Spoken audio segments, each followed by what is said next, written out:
Hello everyone. मुलाखतीला गेल्यानंतर बऱ्याचदा हा प्रश्न विचारला जातो की तुम्ही टेक्निकल ग्रॅज्युएट्स आहात तर तुम्ही इकडे का आला?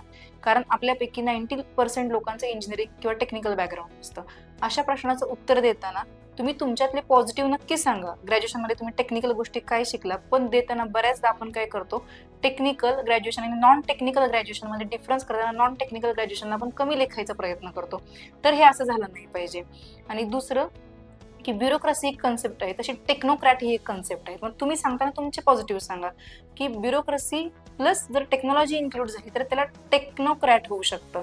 आणि आता जी ई ऑफिस आहे, ई पीक पाहणी आहे, अशा गोष्टींमध्ये टेक्नॉलॉजीचा वापर करून ऍडमिनिस्ट्रेशनला कसं ऍक्सलरेशन करता येईल हे बघूया, म्हणजे हे बघता येईल. आणि दुसरं असं की असेट्स अँड लायबिलिटी.